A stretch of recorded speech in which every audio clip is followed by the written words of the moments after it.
दोस्तों आज हम पढ़ेंगे आईएससी हिंदी का एक चैप्टर साखी और इस कविता को लिखा है कबीर दास ने। बिल्कुल आसान लैंग्वेज में आपको पढ़ाऊंगा और इस वीडियो के बाद आपको कोई भी डाउट नहीं रहेगा।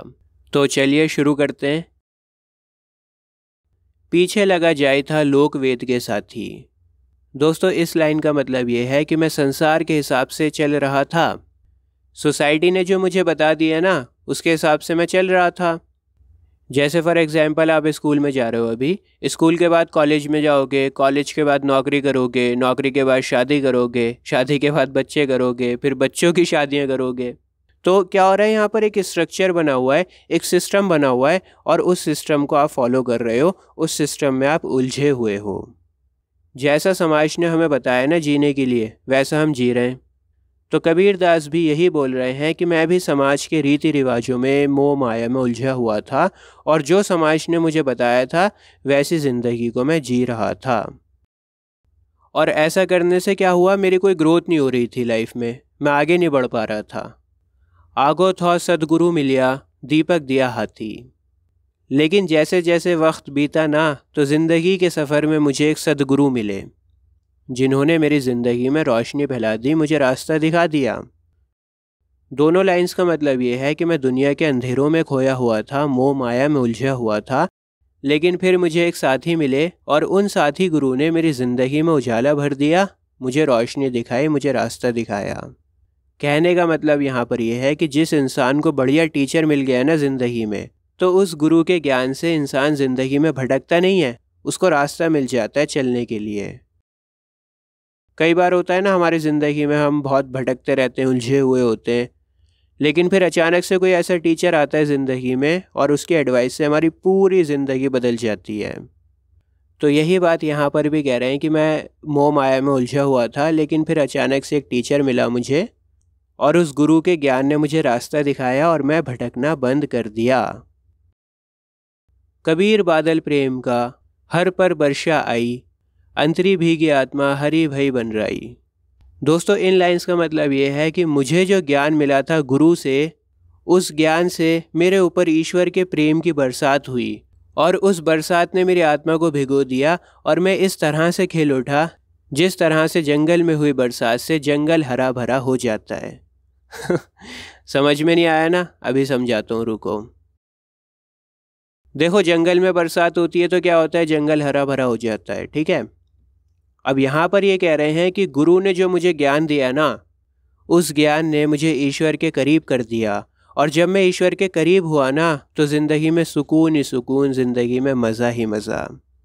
प्रेम का बादल आके कबीर के ऊपर बरसा और उस बादल ने कबीर की आत्मा को भिगो दिया। बादल जब बरसता है तो हमारा तन को भिगोता है, ठीक है, लेकिन कबीर के तन और मन दोनों को भिगो दिया उसने। उनकी आत्मा इस तरह से हरी भरी हो गई जिस तरह से बरसात में जंगल हरा भरा हो जाता है। मतलब उनकी ज़िंदगी बहुत बढ़िया हो गई प्रेम के बादल बरसने से। जब ईश्वर का प्रेम उन्हें मिला ना तो उनकी ज़िंदगी बहुत बढ़िया हो गई। बहुत आसान करके आपको समझाता हूँ, एक बार और बता रहा हूँ कि गुरु के ज्ञान से क्या हुआ, कबीर ईश्वर के पास में पहुँच गए और जब ईश्वर के पास में पहुँचे तो उनकी ज़िंदगी में सुकून आ गया, मज़ा आ गया, उनकी आत्मा अंदर से हरी भरी हो गई। जब बादल का पानी बरसा तो इस तरह से उनकी आत्मा हरी भरी हो गई जैसे जंगल हरा भरा हो जाता है। बांसुरी सुख ना रैणी सुख, ना सुख सुपिनो माही, कबीर बिछुटिया राम सू, ना सुख धूप न छां। बांसुरी का मतलब यहाँ पर है दिन से, डे। रैणी का मतलब है रात, नाइट। सुपिनो का मतलब यहाँ पर है सपने।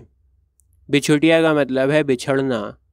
तो इन लाइंस का मतलब ये है कि ना तो दिन में, ना तो रात में और ना ही सपनों में कोई सुख ना होगा अगर तुम्हारा परमात्मा से मिलन ना होगा। ईश्वर से अगर बिछड़े हुए हो ना, फिर ना तो तुम्हें धूप में सुकून मिलेगा ना तुम्हें छाँव में सुकून मिलेगा। हम लोग खुशी के पीछे बहुत भागते रहते हैं, ठीक है, लेकिन खुशी कब मिलती है, जब ईश्वर आपके पास में होते हैं। तो आप कहीं पर भी चले जाओ, चाहे दिन हो या रात हो या सपना हो या धूप हो या छाँ हो, आपको सुकून नहीं मिलेगा अगर ईश्वर आपके पास में नहीं है तो। मुआ पीछे जिनी मिले कहे कबीरा राम, पाथर घाटा लौह सब पारस कोणे काम। कबीर कहते हैं कि मौत के बाद अगर ईश्वर मिलते हैं तो फिर उसका कोई फ़ायदा नहीं है। ये तो इस तरह से है कि लोहा आम पत्थर से घिस घिस के ख़त्म हो गया और फिर जाके पारस मिला। पारस में आपको बताऊं एक पत्थर होता है और ऐसा कहा जाता है कि अगर पारस पत्थर को आपने लोहे से छू दिया ना तो फिर लोहा सोना हो जाता है, ऐसा कहा जाता है, काल्पनिक बात है। तो कहते हैं कि लोहा क्या हुआ, आम पत्थर से घिस घिस के ख़त्म हो गया। लोहे को टेस्ट किया गया कि कौन सा पारस पत्थर है, उसको घिसा गया पत्थरों पर, अलग अलग पत्थरों पर, लेकिन वो आम पत्थर थे, लोहा सोना नहीं हुआ। लेकिन जब आखिरकार पारस मिला तो फिर क्या हुआ, लोहा ही ख़त्म हो गया घिस घिस के। समझ में आ रहा है? आम पत्थरों पर लोहा इतना बार घिसा गया कि जब पारस मिला ना तो लोहा ही नहीं बचा, लोहा ही ख़त्म हो गया, तो फिर सोना बने तो बने क्या। कहने का मतलब यह है कि अगर आपकी पूरी ज़िंदगी ख़त्म हो गई ना और मरने के बाद आपको ईश्वर मिले तो कोई फ़ायदा नहीं है, आपकी ज़िंदगी पूरी बेकार हो गई, बर्बाद हो गई। ज़िंदगी का फ़ायदा तभी है जब आपको जीते जी ईश्वर की प्राप्ति हो जाए। अगर ईश्वर की प्राप्ति हो गई ज़िंदा रहते हुए तो फिर आपकी ज़िंदगी कामयाब हो गई, वरना कोई फ़ायदा नहीं है ज़िंदगी का।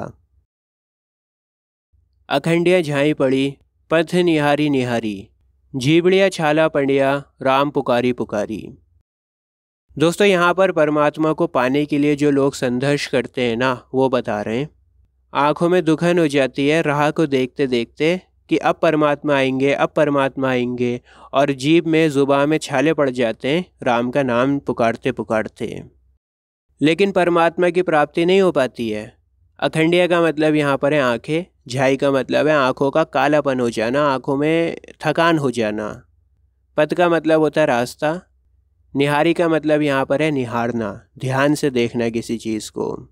तो आँखें जो है ना काली पड़ गई हैं, थक गई हैं रास्ते को देखते देखते, और आँखें रास्ते को इसलिए देख रही हैं कि अब परमात्मा आएंगे, अब परमात्मा आएंगे। जिबड़िया का मतलब होता है ज़ुबान, और ज़ुबान में क्या हो गया, छाले पड़ गए राम का नाम जपते जपते, लेकिन फिर भी परमात्मा की प्राप्ति नहीं हुई। कबीर आपसे कहना चाह रहे हैं कि निर्गुण भक्ति करिए। निर्गुण भक्ति वो होती है जिसमें ईश्वर की कोई भी मूर्ति नहीं होती है और दिल से ईश्वर को याद किया जाता है। तोते की तरह अगर नाम लेते रहोगे ईश्वर का तो ईश्वर प्राप्त नहीं होंगे, दिल से याद करना बहुत ज़रूरी है। जो रोऊं तो बल घटे, हंसों तो राम रिसाई, मनी माही बिसुड़ना, जो गुण काठी खाई। सबसे पहले कठिन शब्दों के अर्थ को बता देता हूँ आपको। रोऊं का मतलब है रोना, बल का मतलब है ताकत, हंसों का मतलब है हंसना, रिसाई का मतलब है गुस्सा होना, मनी का मतलब है मन में, अंदर, मनी मन, बिसुड़ना का मतलब है चिंता करना, परेशान होना। घुण का मतलब कीड़ा होता है, दीमक कहते हैं उसको, और दीमक किसके ऊपर लगती है, लकड़ी के ऊपर लगती है। काटी कहते हैं लकड़ी को। दोस्तों कबीर कहते हैं कि अगर मैं रोऊंगा ना तो फिर मेरा बल कम होगा, मैं कमज़ोर होऊंगा, और अगर मैं हंसूं तो फिर राम मुझसे नाराज़ हो जाएंगे। अब मैं बीच में फंस गया हूँ, बड़ा चिंतित हो गया हूँ, बड़ा परेशान हो गया हूँ। जिस तरह से दीमक लकड़ी को खोखला कर देती है, उसको खा जाती है, उस तरह से ये चिंता मुझे खोखला कर रही है, मुझे खाई जा रही है। अब आप कहेंगे कि सर हंसने से तो ईश्वर नाराज़ नहीं हो सकते। देखिए यहाँ पर हंसने का मतलब यह है कि अगर आप संसारिक सुखों की तरफ जा रहे हो, मोह माया में उलझ जाते हो, दुनिया में मज़े को ढूंढ रहे हो, दुनिया में खुशी को ढूंढ रहे हो, तो फिर राम मुझसे नाराज़ हो जाएंगे। लेकिन अगर मैं रोऊंगा ना तो फिर क्या होगा, मेरा बल कम हो जाएगा, मेरी ताकत कम हो जाएगी, तो ना तो मैं हंस सकता हूँ ना मैं रो सकता हूँ। रोने में भी परेशानी है और हंसने में भी परेशानी है। अब बीच में जो मैं फंसा हूँ उसकी वजह से चिंता हो रही है, और ये चिंता मुझे इस तरह से खोखला कर रही है, इस तरह से खा रही है जिस तरह से दीमक लकड़ी को खाती है। पर्वती पर्वती मैं फिरिया, नैन गवाए रोई, सो बूटी पाऊँ नहीं, जा तो जीवनी हुई। दोस्तों आपने अक्सर बाबाओं को देखा होगा जो संसार को छोड़ देते हैं, दुनिया वगैरह को छोड़ देते हैं और पहाड़ों पर चले जाते हैं, दुनिया से एकदम अलग थलग हो जाते हैं, पहाड़ों में जाके तपस्या करते रहते हैं।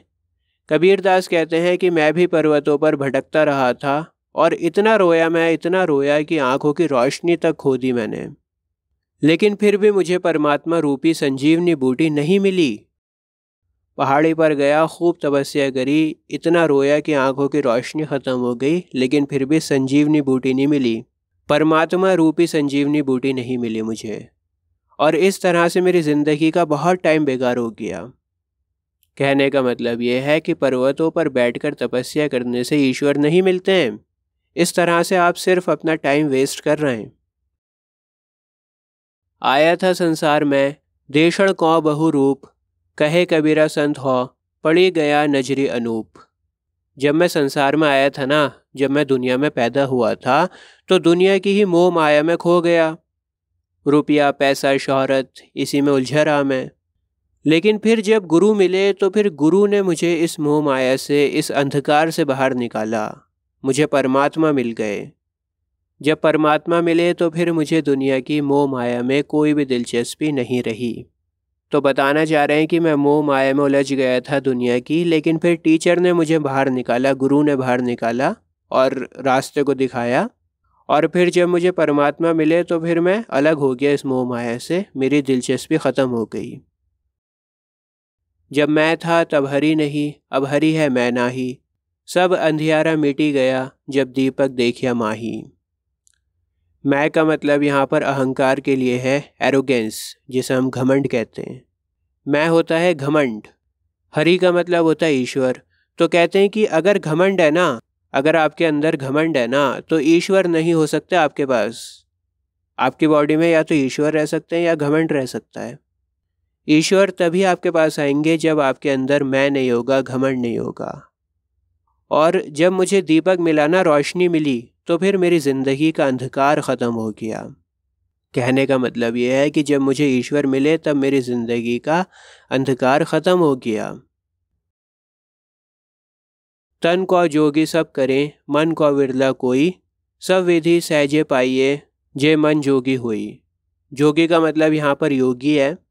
तो कहते हैं कि हर कोई तो योगी बना हुआ है, बड़ी बड़ी बातें करता है, ईश्वर का प्रेमी होने का दावा करता है, लेकिन बहुत कम है, बहुत कम लोग हैं जो असल में योगी हैं। देखो, तन से तो हर कोई योगी बना फिर रहा है, माला डाल लेगा, भगवा रंग पहनेगा, लेकिन ज़रूरी नहीं है कि अगर वो तन से योगी है तो मन से भी योगी हो। असली योगी वही है जो मन से योगी हो। बात आ रही समझ में? जैसे मान लो कोई शराबी इंसान है, अब उसने भगवा रंग पहन लिया, पगड़ी पहन ली, माला वगैरह पहन ली, दाढ़ी बढ़ा ली, तो दिखने में तो एकदम बाबा लग रहा है, योगी लग रहा है, लेकिन मन से वो योगी नहीं है।